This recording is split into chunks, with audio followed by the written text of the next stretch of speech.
How to finally burn body fat. So what you have to understand is that fat is an energy source in your body. So your body has two energy sources, fat and carbs, and your hormones are going to dictate which energy source is used, either carbs or fat. So have you ever wondered how come that belly fat stays there and just can't be burned, or fat anywhere really? So glucagon and insulin are two hormones that are going to help you burn fat. But when your glucagon is high, your insulin is low. So when your glucagon is high and your insulin is low, you're going to burn fat. When your glucagon is low and your insulin is high, you're going to be burning carbs. So let's say you have dinner. So again, your glucagon after that dinner is going to go down and your insulin is going to go up. So that means that you're going to be burning those carbs because you need to burn off that dinner that you just had. But listen, all foods have an effect on your hormones. So for example, you can see your insulin when you eat something that has carbs in it, it spikes higher versus when you eat something that has protein or fat.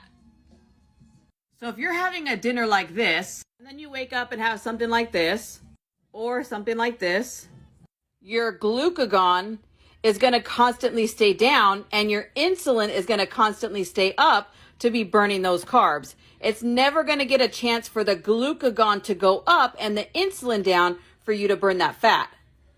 So think about it. You're constantly eating, putting high carb foods in your body. Maybe you have a high carb dinner or whatever. Maybe you go have a late night snack. Maybe you go in the morning at 6 a.m. and you go to Starbucks and you get a sugary drink, and maybe you get a donut.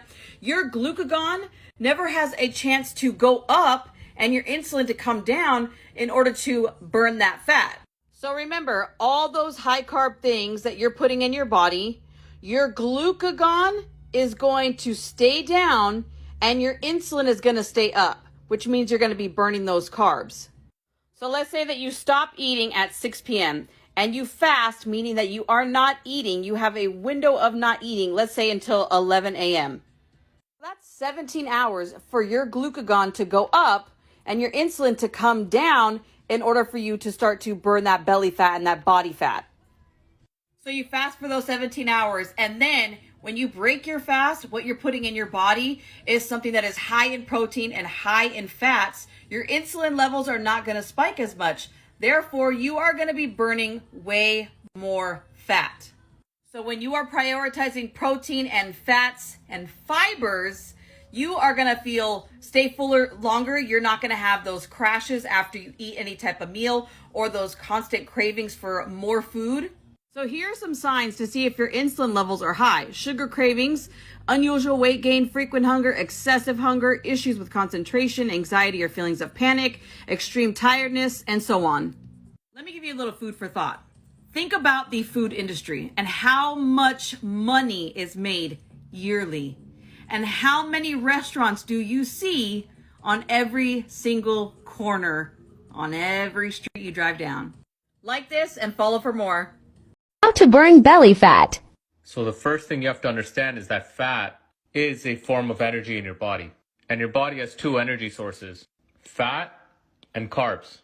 And your hormones dictate which energy source you'll use. So how do you end up with all this energy on your belly, but you can't burn it? Glucagon and insulin are two hormones in your body that help with fat burning. When the glucagon is high, your insulin's low. They're like opposites, just like your bicep and your tricep. When your bicep's contracting, you cannot contract your tricep, and vice versa. So when this is high and this is low, you're burning fat. And when your glucagon's low and your insulin's high, you're burning carbs. So now let's say you finished dinner and your insulin levels went up.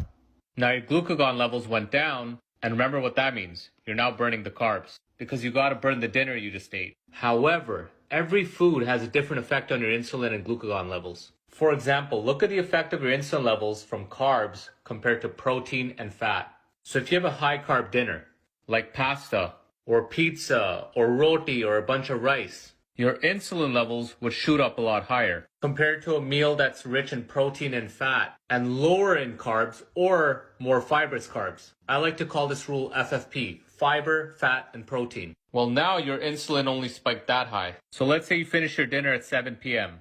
At 8 p.m. you start fasting. By 12 o'clock your blood sugar is normalized. By 2 a.m. your insulin levels drop. And by 4 a.m. your glucagon goes up. Now this is if you had a healthy meal. If you had pasta and pizza and high carbs and alcohol, that's not going to happen. Now when you wake up at 7 a.m. and you just started with a high carb breakfast like this, your insulin goes back up, glucagon goes back down, you don't really burn fat. And the hunger kicks in, you crave more food, and you end up eating even more calories. Now, if you just fast around 11 to 12, you got an extra 4 to 5 hours of fat burning. And if you control the dinner where it's FFP, your insulin levels will come down faster and your glucagon levels will go up faster. And the more fibrous your carbs, the lower the insulin spike. Now, if you follow the FFP rule with every meal, well, now you become a fat burning machine. You're not hungry, your cravings are gone, mentally you're not crashing, and you can do all of this without counting calories. And you could probably maintain a calorie deficit because you're not hungry. So here's some signs to see if your insulin levels are high. And look, here's some more signs. You end up getting hungrier, you crave more sugar, you have no focus, no ambition, you're always tired. Because your body's dependent on burning carbs for fuel. Hence, you're not burning the belly fat. And the food industry doesn't want you burning your own fat because they want to sell you more food. You follow this principle, I promise you'll become a fat burning machine.